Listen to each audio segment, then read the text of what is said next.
Κύριε Δημητρίου, καλώς μεσημέρι. Καλώς σας μεσημέρι. Ευχαριστώ για την πρόσκληση. Εγώ ευχαριστώ που αποδεχτήκατε να μιλήσουμε. Με αφορμή, είδα πρόσφατα ένα δημοσίευμα, δεν έχω πρόβλημα εγώ να το αναφέρω, στο Λάιφο. Ήταν ένα πολύ ενδιαφέρον δημοσίευμα της συναδέλφου της Δίνας Καράτζιου, που αφορά σε ένα κομμάτι του Κηφισού. Εγώ δηλώνω ότι δεν το γνώριζα. Υπάρχει ένα κομμάτι του Κηφισού το οποίο είναι ανέγκυχτο.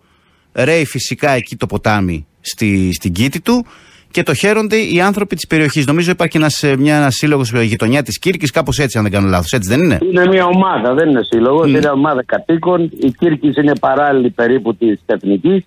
Επεκτείνεται αυτό το κομμάτι του Κηφισού, είναι 2.300 μέτρα. Περίπου είναι ένα από τα τελευταία κομμάτια φυσικού περιβάλλοντος το οποίο έχει μείνει. Έχει μια πλούσια πανίδα και χλωρίδα, υπάρχουν χέλια, υπάρχουν ερωδιοί, τσιγνιάδες και μάλιστα τελευταία υπάρχουν και μια οικογένεια παλεπούδες και ένας ασβός που ζουν από εκεί πίσω. Σε περίπου 2,5 χιλιόμετρα τώρα μιλάμε αυτή τη... 2,5 χιλιόμετρα περίπου. Στην περιοχή της Νέας Φιλαδέλφειας, είναι, κύριε Δημητρίου? Ναι, Νέα Φιλαδέλφεια είναι. Επεκτείνεται από τον Κόκκινο Μήλο μέχρι την Αττική Οδό. Και διαβάζω στο σχετικό δημοσίευμα της συναδέλφου ότι υπάρχει σχεδιασμός στο πλαίσιο των αντιπλημμυρικών έργων που γίνονται, γιατί έχουμε αυτό το φόβο με τις φωτιές που καίγονται τα δάση, με τα έντονα φαινόμενα λόγω κλιματικής κρίσης. Υπάρχει σχεδιασμός στο πλαίσιο των αντιπλημμυρικών μέτρων να μπαζωθεί και το συγκεκριμένο σημείο. Να οχετοποιηθεί καλύτερα, ναι. Δηλαδή αυτά τα 2.300 μέτρα τα τεχνικοποιούν, θα το πούμε καλύτερα έτσι, με σερζενέτια, δηλαδή καταστρέφουν τη φυσική όχθη και το φυσικό πρανές, σερζενέτια, και από ό,τι λένε στη μελέτη αφήνουν φυσικό κομμάτι μόνο 200 μέτρα, δηλαδή τίποτα. Εγώ δεν τα ξέρω τεχνικά, γι' αυτό και ζήτησα μάλιστα τη δική σας βοήθεια. Δεν ξέρω τα τεχνικά, είναι μια πρακτική οπισθοδρομική, μια πρακτική άλλων εποχών που ακολουθείτε. Ξέρετε τι μου κάνει εντύπωση εμένα και φαντάζομαι και στους ακροατές, επειδή εμείς δεν έχουμε την ειδική γνώση. Είμαστε σε μια εποχή που συζητάμε και λέμε ότι ένας λόγος που παθαίνουμε αυτά που παθαίνουμε είναι ακριβώς ότι έχουμε μπαζώσει τα ρέματα στην Αττική, ότι έχουμε κλείσει τα ποτάμια, ότι. Και ενώ υπάρχει αυτή η διάχυτη άποψη που ενισχύεται και από επιστημονικές φωνές κάθε τόσο στη δημοσιότητα, πάμε σε μια τέτοια λογική. Είναι μια λογική παροχημένη, η οποία σιγά σιγά εξαλείφεται σε όλη την Ευρώπη. Εδώ την ακολουθούν πιστά. Υπάρχει και μια τρίτη μέθοδος αντιμετώπισης του πλημμυρικού φαινομένου, γιατί μιλάμε για αντιμετώπιση του πλημμυρικού φαινομένου. Αυτός είναι ο στόχος. Αν διαβάσετε όλη τη μελέτη των περιβαλλοντικών επιπτώσεων, όχι μόνο του Κηφισού, όλων των ρεμάτων τα οποία είναι όλα, πώς να το πω, έχουν έτοιμες μελέτες για να γίνει αυτή η δουλειά. Σε όλες αυτές μιλάνε μόνο για κίνδυνο της περιουσίας και της ανθρώπινης ζωής. Το περιβάλλον δεν υπάρχει για αυτούς. Και όσο καταστρέφουν το φυσικό περιβάλλον, τόσο εντείνεται η κλιματική κρίση. Και τόσο κινδυνεύει περισσότερο η ανθρώπινη ζωή. Ακριβώς. Δηλαδή είναι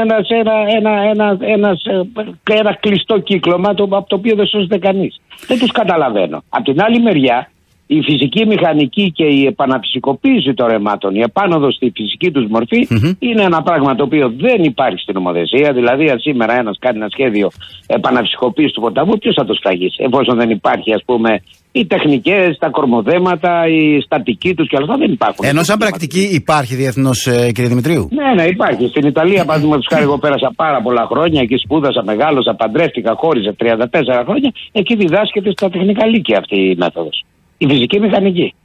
Υπάρχουν τμήματα στα τεχνικά λύκεια που διδάσκεται. Υπάρχει το Ινστιτούτο Φυσικής Μηχανικής. Υπάρχει το Ευρωπαϊκό Ινστιτούτο Φυσικής Μηχανικής που ενώνει όλα τα επιμέρους Ινστιτούτα των κρατών μελών. Δεν έχουν όλα, τα περισσότερα. Εδώ πέρα αυτό δεν υπάρχει. Υπάρχει αυτή η λογική ότι θα το πάρει ένας μελετητής, θα μετρήσει πόσους κουβάδες νερό μπορεί να χωρέσει σε περίοδο,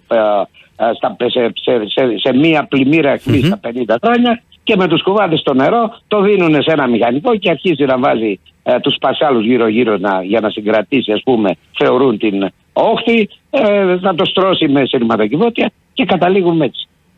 Στις μελέτες περιβαλλοντικών επιπτώσεων, παραδείγματος χάρη, αποκρύπτεται στις περισσότερες, σχεδόν σε όλες, εντέχνες και η πανίδα και η χλωρίδα. Δηλαδή τις φέρνουν στα μέτρα τους. Γιατί λένε μηδενική λύση να τα αφήσουμε ως έχει. Δεν γίνεται. Χωρίς να λύσουν τίποτα. Και είναι ένας από τους λόγους προσφυγής μας. Λύση πρώτη με κάτι, δεν γίνεται, αλλά τι γίνεται, συμφέρει να κάνουμε αυτό, να το τσιμεντώσουμε, δηλαδή να το κάνουμε χαντάκι, να το κάνουμε αγωγό. Υπάρχουν και τα αυθαίρετα μέσα. Κανείς δεν παίρνει την πρωτοβουλία να πει αυτό είναι αυθαίρετο.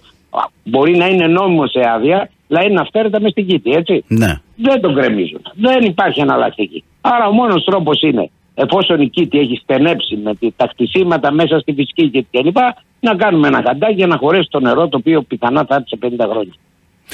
Είναι ένας παραλογισμός και το οποίο εφαρμόζεται πιστά σε όλα τα ρέματα της Αττικής. Την περίοδο του Περιφερειακού Συμβουλίου δεν υπήρχε ρέμα που να μην έχω κάνει εισήγηση, κοκκινίζα, πρασινίζα, το ψηφίζα. Γενικά υπάρχει αντιπλημμυρικό σχεδιασμό στην Αττική, γιατί γίνεται πολλής λόγος στο τελευταίο διάστημα. Νομίζω και πέρσι είχαμε κάποια δημοσιεύματα και για το θέμα του Κηφισού στο τελείωμά του και για την κατάσταση που υπάρχει από κάτω στο ποτάμι. Υπάρχει αντιπλημμυρικό σχεδιασμός, κύριε Δημητρίου? Επί διοίκησης Πατούλη είχε συνταχθεί ένα master plan αντιπλημμυρικών όλης της Αττικής. Το χτισμένο περιβάλλον στο λεκανοπέδιο είναι γύρω στις 530-540 τετραγωνικά χιλιόμετρα. Είχε συνταχθεί αυτό το master plan, το οποίο έλεγε τι έχουμε σε επίπεδο αντιπλημμυρικότητας, αντιμετώπιση του πλημμυρικού κινδύνου και τι πρέπει να κάνουμε, τι υπολείπεται.